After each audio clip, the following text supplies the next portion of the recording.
okay, so what do I need to do to prepare in this aspect? Okay, let me make sure I go to these kind of classes. Okay, I need to work on this aspect of me and make sure I go to these kind of classes. And the combination of all those things is what I have, and that's what I'm doing. Yeah. I mean, as long as I always say that you need to just continue to learn no matter what. I mean, no one is ever perfect at anything, and you can never truly be perfect. You could just be better than you were yesterday. So I love that you're still trying to figure out, all right, well, I need to be better over here. Let me go do this class, or I need to be better over here. Let me do this class. Yeah, definitely. I mean, it's kind of weird because I found myself being in positions where I'm like teaching other people how to do things, and in my mind, I'm like, I'm still a student. Like there's still things that I still need to work on. But then at the same time, I'm like, okay, there are things that I do well that I could also share it. And I believe, and like, that's a part of like the process is that as we learn more and we gain more skills under our belt, it's meant for us to share those skills and that knowledge to those who are coming in underneath us, and that's how we keep this going, right? Everyone who's teaching me once did it themselves, and I've learned for sure that when I am teaching different techniques and different aspects of the sport, that it helps me to be a better fighter because it helps me to have a deeper level of understanding as to why I do certain things and why I should not do certain things, There's a lot of risk management in this fight. You can go and truly do something that is not technically right, but you're willing to take the risk for it because, there's a high reward, but also very high risk, and understanding those kind of things can really just helps you separate yourself from others too, right? But also having that piece of self-reflection as to where you are and the constant mindset of behind wanting to improve and continue to fill in your holes. Yeah. I mean, like you said, we need to, fighters need to, and coaches need to continue to help other, people coming into the sport, because this thing, like you said, does have to go on. I mean, right now, I mean, we're at a very big boom period in the MMA world where there are, say, 3 to 4 big companies that you can go to. There's all the regional ones, and then, you could split off from there as to, all right, well, MMA as a whole didn't work out for me. What about jiu-jitsu? What about, Muay Thai? What about different things that you could still compete at? So, but whoever is the king or queen in that, martial art or MMA realm, there is, at one point they were the person walking into the gym for the first time that didn't know anything. So, Yeah. We all need to just continue to build up and share the experiences that, somebody who's been doing it for, let's say, 15, 20 years can actually help tell somebody who's done it for 15, 20 minutes, so. Definitely. I see that in so many different aspects. I mean, I think that just kind of rings true in all different professions, right? That's how we evolve as people. We just pass down the things that we learn to others who are interested in that same niche. Yeah, I mean, that's the hope anyway, really. Yeah. Now, you're also the host for the Mental Fight podcast. Can you tell us more about the podcast and how it started? Yeah. It's funny. It's kind of one of these things where I had this idea. Like, I had an idea, but I was like, I don't know if I actually really want to do it though. So, when it comes to like fighting and things, I've learned so much that I have to lean into things that make me feel uncomfortable, and that's how we grow. Mm-hmm. And so the podcasting was definitely something that I leaned into because I'm like, it makes me uncomfortable, but I'm like, okay, well, here's an area where I can work on something. And so that was me kind of fulfilling that. I had an idea, and when I was back in California and I was training in Team Oyama, and my teammate Fleur and Lisa, and man, we were just like living quote unquote the dream. We had this like little ongoing gag as we were, singing this song, "Living My Best Life." And even though at the same time we were like burning out because we were just training so hard, and we're like, man, this is rough. We're like, so they say you want to be a fighter, but so we spent a lot of time just like talking about like some of the hardships and the things that we were experiencing together. We lived in a fighter house with like 10 other fighters, and so many people would come and go, and we were just there, like right there at ground zero, and when it came to fighting, we also looked at fighting through the perspective of being women, and we're two women in this man predominantly kind of space here.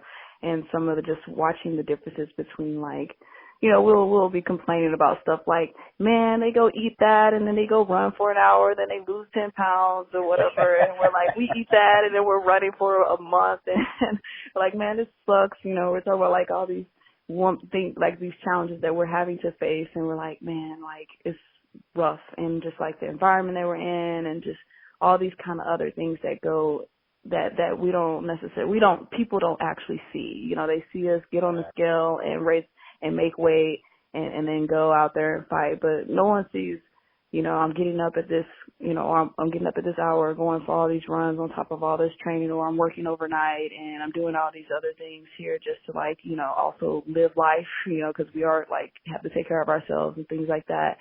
And so from like those experiences, it kind of really spilled my mind of like, I wonder what other experiences, what are the things that as fighters we don't talk about outwardly that others are having challenges with that we don't necessarily talk about all the time. And I really feel like it also just kind of stems with athletes. And so that's kind of where I started. That was where my idea started from, where I wanted to start with women, particularly because that's where my frame of reference is too, and kind of talk about some of those like mental battles, the other battles that we kind of face, even outside of the actual physical training.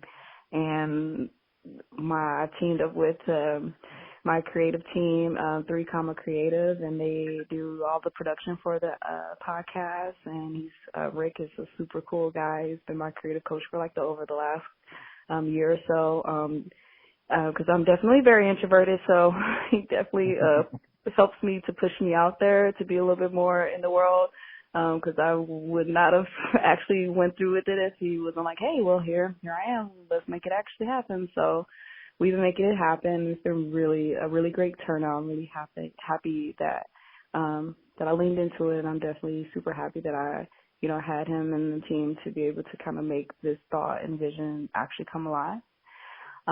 So this whole first season has been dedicated to female fighters, and it's been really cool to like connect with a lot of girls who maybe I just followed them on Instagram for a while, and like we actually got to see each other face to face for the first time on the podcast, or like I've met them and we trained together, or I've interviewed like probably like 3 of my past opponents. And so it's been really cool talking like outside of the cage about these things and like, making connections. So I'm also a mental health therapist, so obviously that's my space of reference. Is like I'm very interested in like the whole being, our mental health as well on top of the physical things.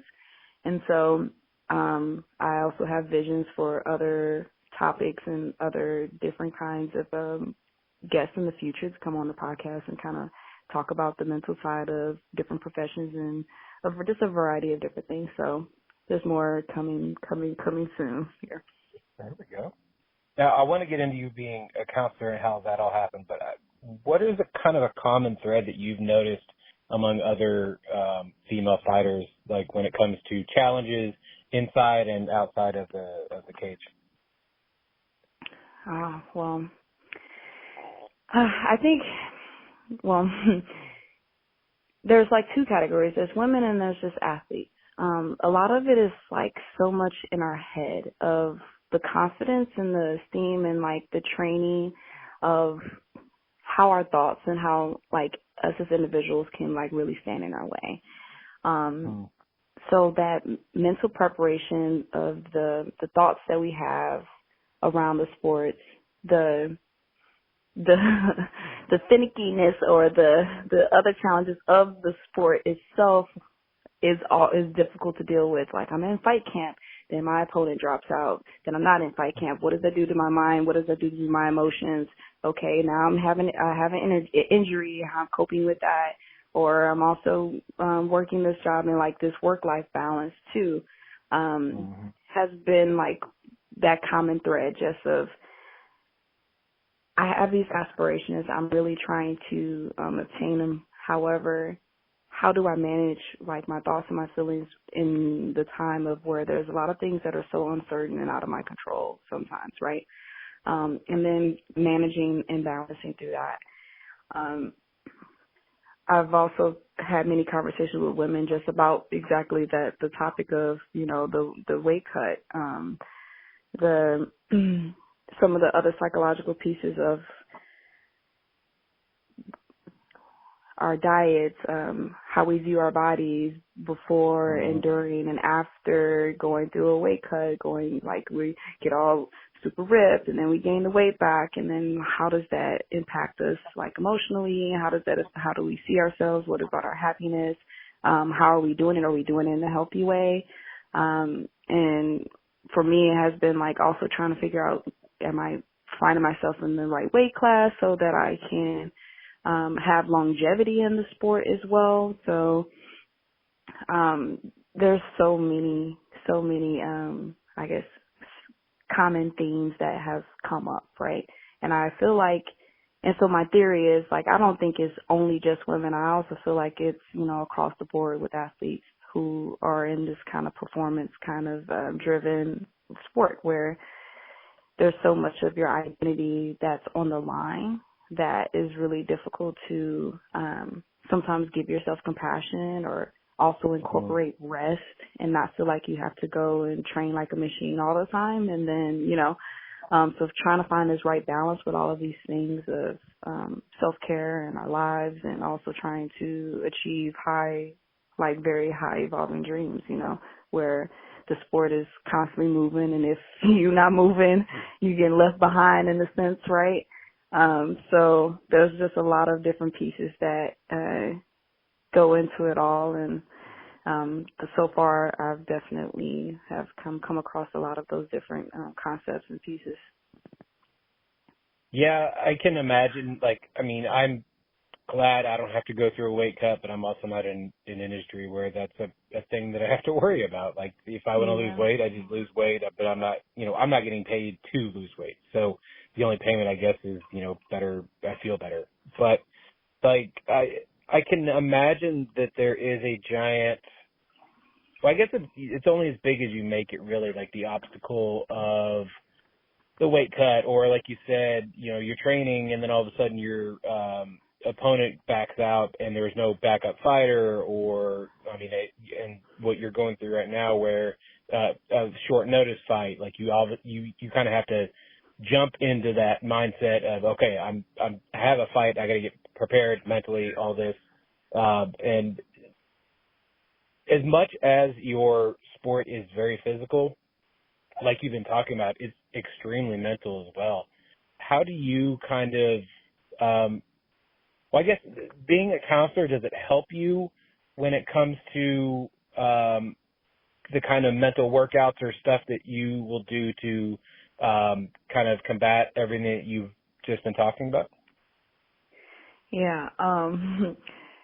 It's funny, when I started MMA, I was also in school for my counseling program. And so when I say that, at the same time learning about just like, I guess really just human psychology, and learning more about myself and like how we work and how we're wired and things like that, or understanding our experiences from our past and all these other pieces that like shapes us as to who we are, how we think, how we perceive the world, and then putting ourselves like basically in an experiment. Okay, we're going to put you under stress and under pressure. How do you react? And trying to understand, well, why is that you reacted that way, right? And then like kind of both of those worlds merging together. That's why I've always felt like, man, this sport has taught me a lot about myself, because I have never been put in so many uncomfortable situations, or that any other sport has had, right? And when it comes to like the dieting and food